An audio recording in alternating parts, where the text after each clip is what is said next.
Hi there guys, welcome back to another video. So today I am here to talk about the game console, the X6. Basically it's a Amberneck copy. If you've never heard of an Amberneck, it's basically a multiple system in one that has a lot of games in it. This is from AliExpress. This is actually £17 on AliExpress, and I went for the white one, as you can see here.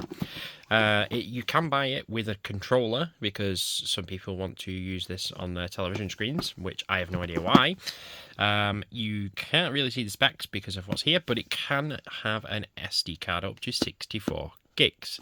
It does have a 32 one actually built into it, and I've got the system off to the side because I've been testing it and things like that, and I thought I would just obviously get this open first. So we have a AV cable, which is the best way to look at video games on the TV, isn't it? Just the best way.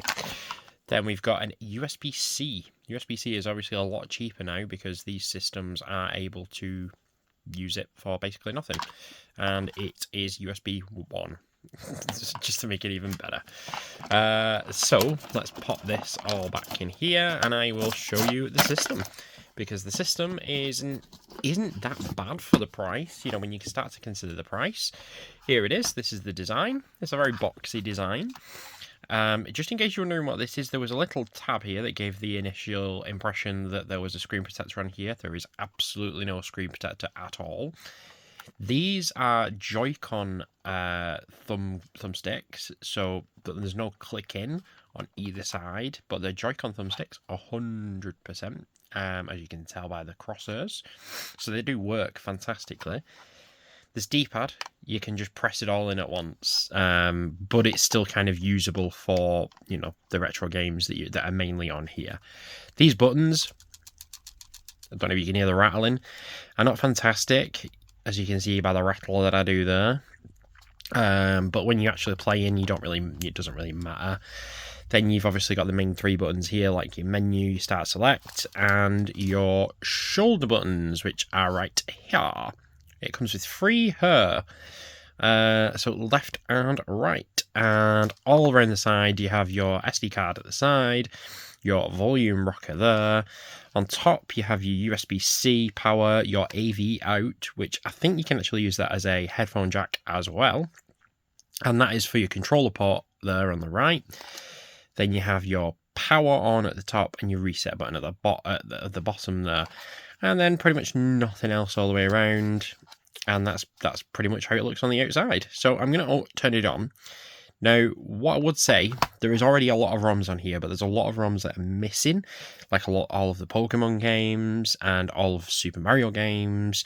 Basically, anything that is remotely good is missing from this. Not remotely good. That's not a good way of starting it. Anything that is remotely recognizable, you know, immediately is not on this system. So you saw the boot there. This is the OS itself here. You have your game system that's there, your music, pictures, videos. It does come preloaded with stuff. That is not an internet browser. That's just a system browser, so you can just see everything that's in the system essentially. So it is a little bit laggy when you're going through the menu here, but it does work okay. It honestly does work okay. My biggest surprise was MAME. So MAME is on here, and it's got a lot of games on here. So I'll show you these. So we've got all sorts of games. The names are very weird. I have tried to put games on here as well, and they have not gone well, apart from one, and that ended up in Tate mode. So that's Marvel vs. Capcom 1, and just to demonstrate that it's not very simple. File opening, so it says, hey, I can kind of understand that file. Restart it, and then it tells me, no, you are not allowed to play this. So, yeah, it's going to take a little bit of getting used to. But yeah, it's highly possible. I do have Pokemon Ruby on here that I've put on myself, and that does work. I did just press A. You probably heard me do that. That is one of the features of this system, that it just ignores your buttons. But look at this. This is what I get for having a dodgy ROM. Doesn't matter. because Pokemon is now on this little system. There we go. And it doesn't actually look that bad either. So, just brilliant. And obviously you can't save into the game. However, what you do is you press whenever it catches up. You go to there, and then you save and load your game there as well. And it's all saved to your SD card, blah, blah, blah, blah, blah. The typical stuff. But, you know, it works. It is really good for that. There's a whole bunch of other games on here as well, obviously. So the main systems that you've got Super Famicom, Mega Drive, NES, MAME, GBA, Game Boy Color, CPS, so that is Capcom's personal system, I think it is, or something like that. It's Capcom's video game system. So that's on there as well. Then we've got normal Famicom, and we've got Game Boy, which has a Game Boy Advance design. I'm very confused by that. Then SMC. Now, SMC, to me, I thought it was Super Famicom. Oh, hang on. I'm opening a game. I thought it was Super Famicom. I don't actually think it is. I think it's just... well, I don't actually know. Let's have a look. So it's got ActRaiser there. So that, to me, says it's Super Famicom. And this is Captain America. I know that one's Captain America. So let's open it up. Let's find out what it is. I'm guessing it's Super Famicom. Mindscape. Go on. Captain America and the Avengers. Yes, so this is a Super Famicom versions. So come on. The Avenger. Yeah, there we go. So you get the picture. You have a video game. It starts up.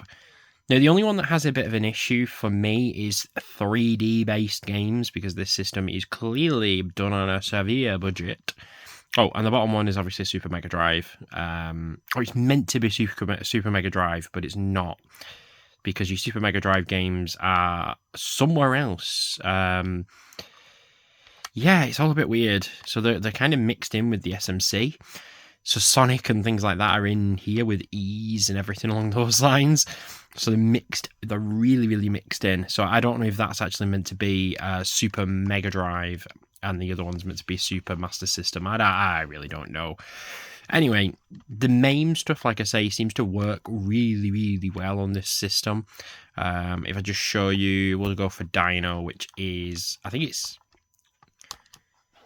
I can't remember. Is it Cadillacs and Dinosaurs? I think that's what it's called. Cadillacs and Dinosaurs. And yeah, Cadillacs and Dinosaurs. Now, I've honestly never heard of this game before. But you do that to put in... Whoa. I have no idea why it's doing that. You press that one. It really doesn't like being laid down. So you do that to load in your credits, and you do that to press. So you have your things. We'll just pick the main guy. And as you can see, you can hold A to skip through it. And suddenly you're playing the game. And as you can see, it runs MAME really, really well. And a lot of other stuff that runs really well. Like I say, that's a bit of a quirk of it, that if you lie it down, it doesn't do anything. It doesn't do very much well, but if you hold it in your hand, it works great. So, in my opinion, is this worth £17? After I've loaded stuff on it myself, so I've put like Super Mario Bros. On there. In fact, let me load up Super Mario All-Stars for you. If it'll let me, it's just not letting me. See, if I stand it up, it'll let me.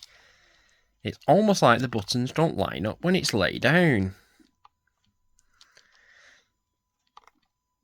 We'll load that up.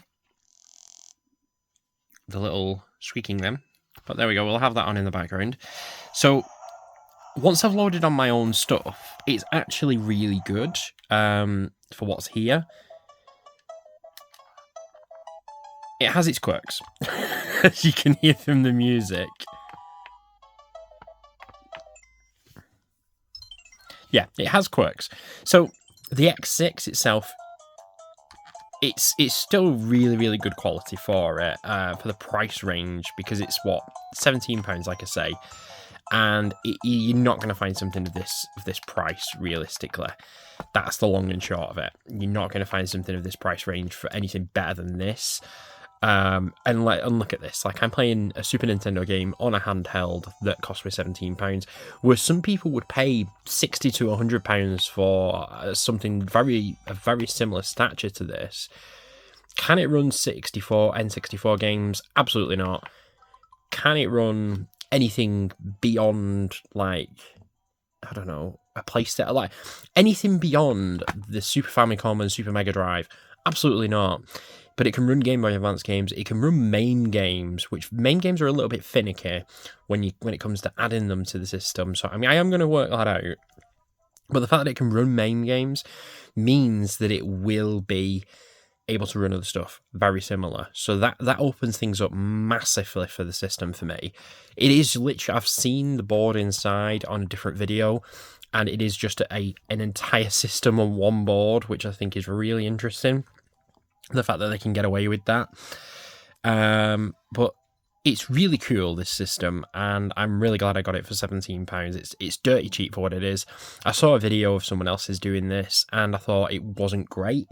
I thought it was very average from what he was saying, but it's really good from once I get it in my hands. It's got its problems, but it needs to at least be checked out for the price. And maybe because you can take the SD card out, this was one thing that I was thinking earlier. In the SD card, it has an area for the OS and everything like that separately. And basically, the OS is there to be swapped out. It looks like you can swap in a different OS. So maybe you could run RetroArch on here or something like that, or like a front on it. And maybe it'll run better than it is at the moment. Who knows? Because I don't really know what SoC's in here. I don't know enough about that sort of stuff, unfortunately. But anyway, guys, I'm going to let you go, and I will see you all later. I'll try and give you an update maybe on this in about a month's time. It will give you some sort of update on it, because I am going to be fiddling with it. I may see about buying a separate SD card and maybe putting RetroArch on here or something similar, to see what I can get running on it. Anyway, guys, I'll see you later, and peace.